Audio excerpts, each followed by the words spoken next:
What's up guys, welcome back to the channel. So by the title of today's video, you guys probably know what we're going to install today. Yes, we finally got it. Because of this whole coronavirus thing, this is 2 weeks late.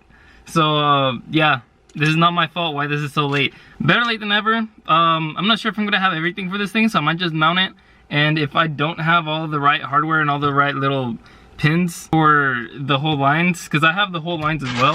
If I don't have everything I need for these lines, I'm not sure if this car has 2 lines, one for a separate brake, or is it one for both and then tees off. I might need to go buy a tee. I really have no idea where to put this thing. I think I'm going to start taking this thing off. Either way, I don't need it. It's all gonna come off later. Yeah, I got nothing in here. So I think might as well take all this stuff off, all the whole center console, throw that out, and then maybe throw it somewhere in here, in this area. Yeah, I'm not sure. This I'm gonna leave because I want the car to be street legal without this. Cars are street legal, so we're gonna leave this on. We do have this hook here, but we're just gonna use this for safety. Yeah, I gotta figure out a mounting place.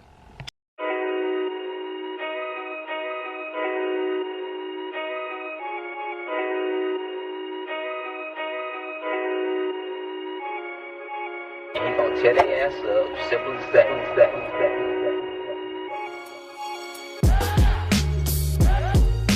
We have this big open space now. We have the airbag module down here. Somewhere in there would be great. I think that would work out really well actually. I have to vacuum this car. This thing is dirty. This is gross, man. Like, the last owner really didn't take care of this thing at all. There we go, I'll just leave it there. And then when I ever need to take it out, I'll just back it out. No, but honestly, that's actually really, like, that's a solid spot. I'm not gonna leave it there, especially just thrown in there. I'd at least throw zip ties on it. It's actually a really good, nice spot. That doesn't interfere with any of the shifts. The boot's kind of in the way, but that doesn't interfere with any of the shifts. That's actually a really good spot right there. So I think I'm gonna have to fabricate a bracket. I kind of want it level with this thing, so I have to sit kind of like right there, but I want it at an angle.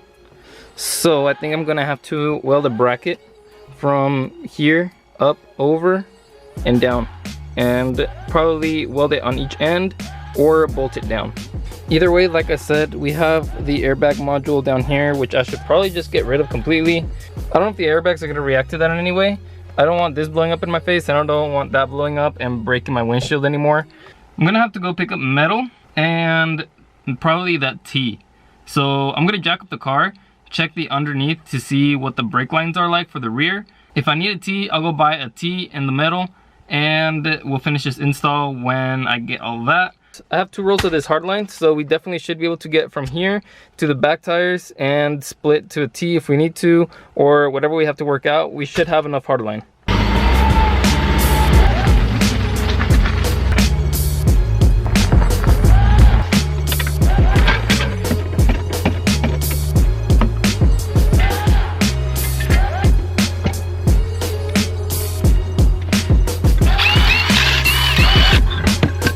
Okay, so unfortunately this model is the model with 2 separate hard lines, but the one from that side runs to this side, which I got completely lucky on. I didn't even think about checking, but that side runs to this side, and it actually runs to there. So I actually think if we tee off from there, that will send hydraulic fluid that way. We could put a plug right there, send one line this way to this brake from that nipple right there, just block that off and send it back. I'm gonna have to find a way to block those lines off because I have no idea how to do that really. I'm gonna go online and see what other people have done on forums and kind of take an idea from them.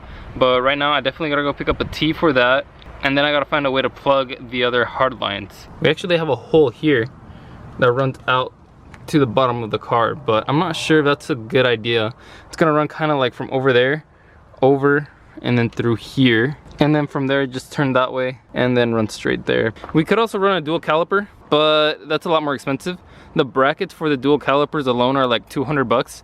Then I still have to go pick up calipers. It'd probably be better to do that, but this is all we have to work with for right now. So I'm going to find a way to plug up this line, plug up the line that runs from that adapter back. Either that, or I'll go up to the slave cylinder and block it up there. You can see where I've been rusting the tires as well. So one thing we'll also have to fix is the camber, because we're literally using half of the tire which is not too bad, but also we're supposed to be using this half as well. The more grip that we have, I guess the better. The more even the tire wear is better too. So it doesn't look like we have to take off a lot of camber, just, you know, a moderate amount. Tire's not wearing badly, but it is wearing uneven, so we will have to fix that before we throw everything back together. All right, so they had the tea I needed here at the parts store, so I didn't have to go very far for that. I brought my air gun. I started spraying down all of the connections so then I don't get any dirt in the lines. This I picked up when I got the hardline. Went to Harbor Freight. It was like 20 bucks and it has everything you need. So kinda my idea is to take this off, run the T somewhere around here, run a piece of hardline that way to connect right there, so then it goes and breaks the other side, and then run a piece here so then it comes here and breaks here. What I'm going to do with this hose and this hose coming from the slave, I'm not exactly sure yet. I might block them off. I might go through a bolt on the actual ABS. Another thing is I see that on the connector to go onto the passenger side, I have a kind of like a spacer thing. I don't even know what it's for. It's two females. I need new brake pads. So I might still have to go to town and buy brake pads because these are almost worn out. These are almost done. Like that's definitely past service. You can see that there's barely any brake pad left. So we might have to go pick up brake pads as well. This might not be the nicest job, but is going to work. I'm going to more or less put this where I want it and put the flange on it and everything, run it back to where I need it, and so then this is at least all set up, because if I don't have this set up, there'd be no point in throwing everything in the back together and this not being set up. Because if everything is set up in the back but my hard line doesn't reach this, then there's no point in having this. So I'm going to start from here and then work my way back.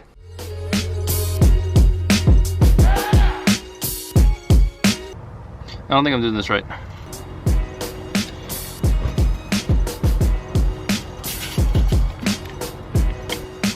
Got it. I'm gonna try to feed it through here. And that might be hard because it's all tangled up, but I'm gonna try to feed it through here, run it along this, and then straight down so it comes out of here. Try to feed it somewhere around here. I'll try to zip tie it like around here. Okay, we have come across an issue. So this T is standard. The car is metric. This connector on this hard line is metric, so it won't fit in the standard. I kind of want to reach in there, cut it off, and then reflare it. I mean, we could do that, because I don't think we're gonna find a standard to metric T. Yeah, because that's really what I'd go for. We gotta go from standard to metric. Yeah, I think we're just gonna cut it off and then make the flare inside the car and then run it to that T, because I don't really feel like going through the struggle of going to find a metric to standard T. I don't think it's gonna be easy to find either way. Well guys, it was gonna happen. I forgot to put that on and I flared it. Damn it. So I think we can make good use of what we had. Check this out. There's our T. This goes that way to that brake. This comes this way to this brake. This comes through and inside to the e-brake. And then the way I blocked it off was this ran that way to here. And then this thing was between basically what's right here now and this running back. So now this ran to here and I just plugged them together. I think that's gonna work. Okay, the brakes work fine. The front ones probably locked now, and these do not leak. This does not leak. So time to fill up the reservoir on the hydro. I know I still need to mount it. I'll figure something out for this. Probably gonna be something simple. I'll probably use these same mounting bolts that are here, and I'll probably bend a plate. Cause yeah, I don't think I'm gonna weld anything. It's a lot more work if I weld it, because I do have to take out the carpet. I have to make sure that if something catches on fire, I could put it out. And that sounds like a lot of work, so we're not gonna do that. I think I have to do a bleed procedure, like kind of like when you do your brakes. Might as well get started. Car is almost put back together. I'm gonna do the rear camber adjustment. I was kind of freaking out because this would not bleed at all. Like I was pumping it and nothing would happen. So what I ended up doing was I took the nut off because I ran this thing forward all the way. What was happening was this was not sucking all the way out. When I would pull, it wouldn't go all the way. When I release, it wouldn't go all the way. So I took the nut off and I took these things off and it relieved all the way. And eventually I got it to pump. And then once I got it to pump, it started locking up. So I thought, man, I'm not gonna win with this thing. That's when I noticed that this was not going all the way out. When it goes all the way out, it relieves all the pressure, and it was not going all the way out. So it was holding some pressure. But I got it figured out now. Now I'm just gonna fix the rear camber so the tires wear evenly, but we got the hydro fixed and I'm gonna be happier. I made a mess earlier with the lens because I set my camera down right here.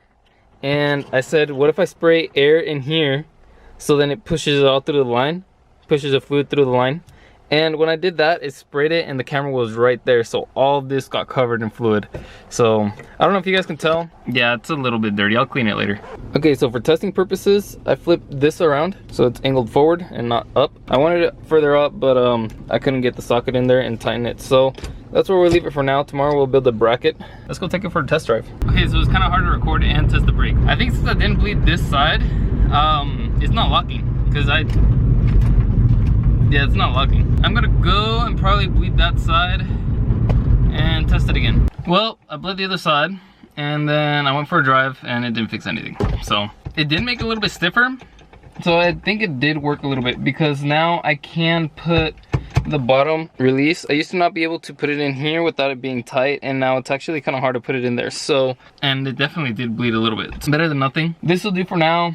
Yeah, honestly, it wasn't all that hard to install. I just couldn't figure out why it wasn't bleeding. Once I figured out why it wasn't bleeding, it actually went by pretty smoothly. Now I just gotta make a bracket, and we will have this probably in a better spot for me to pull as well, because here it's kind of odd and like hard, and I can't really pull it back very hard here. I can jerk it back. We gotta do this. We also gotta do our brake pads, because those are pretty porked, so that might be another reason why we can't rip the e-brake and slide. We'll probably upgrade this later. This is just for now, a temporary thing while we get down drifting, because still, let's hope this whole coronavirus thing gets by quick, because they canceled the drift event, which was, I think, it was this weekend, and they canceled that, and it's all because of the virus. So let's hope that that clears up soon and that we can start getting our events back, because I'm really hoping that the biggest event of the year, I hope that does not get canceled. Sharkfest better not get canceled, because man, I'm really working on the Subaru to like get that taken care of by then. But man, if they cancel that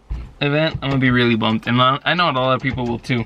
So like I said, next video we'll probably build this bracket. We also have some things to do with the Subaru, so we'll probably do that as well in the next video. I don't think this bracket is gonna take very long. But that's the end of it, guys. I'm gonna end the video here. If you guys like the video, go down and hit that like button. Comment down below what you guys think. Hit that subscribe button. I'll see you guys in the next one.